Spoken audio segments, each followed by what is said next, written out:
Соединетите американски држави и Северна Македонија го потпишаа меморандумот за разбирање за безбедност на 5G технологии.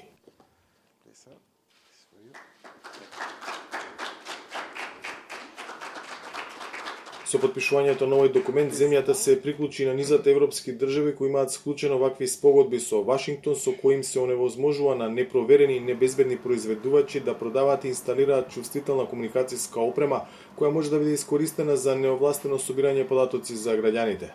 Република Северна Македонија, како земја кандидат за членство во Европската Унија, има обврска да ги усогласи националните политики за развој на електронските комуникации со политиките на Европската Унија, како и нашите политики за безбедносните аспекти на имплементацијата на 5G технологијата со нашиот стратешки партнер и сојузник во НАТО, Соединетите Американски држави. Република Северна Македонија и Соединетите Американски држави ја нагласуваат важноста за поттикнување учество на релевантни и доверливи мрежни добавувачи на хардвер и софтвер на 5G пазарите.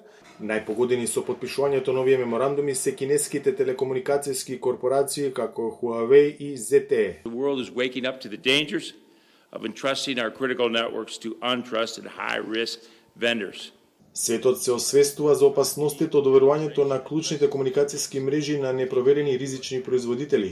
Оваа 5G декларација се однесува на тие ризици, земајќи во предвид дека безбедни, чисти мрежи ќе бидат клучни за националната безбедност, економскиот просперитет и стабилноста на регионот.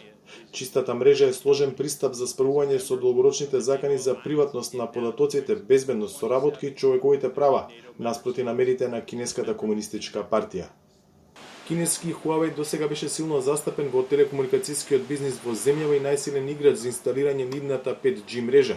Од пред неколку години оваа компанија е цел на американските институции поради сериозни сомневања дека нејзината технологија им овозможува непречен и неовластен пристап на властите во Пекинг до податоците на граѓаните во која било земја каде Huawei е присутен. За Гласот на Америка, од Скопје, Владимир Мирчевски.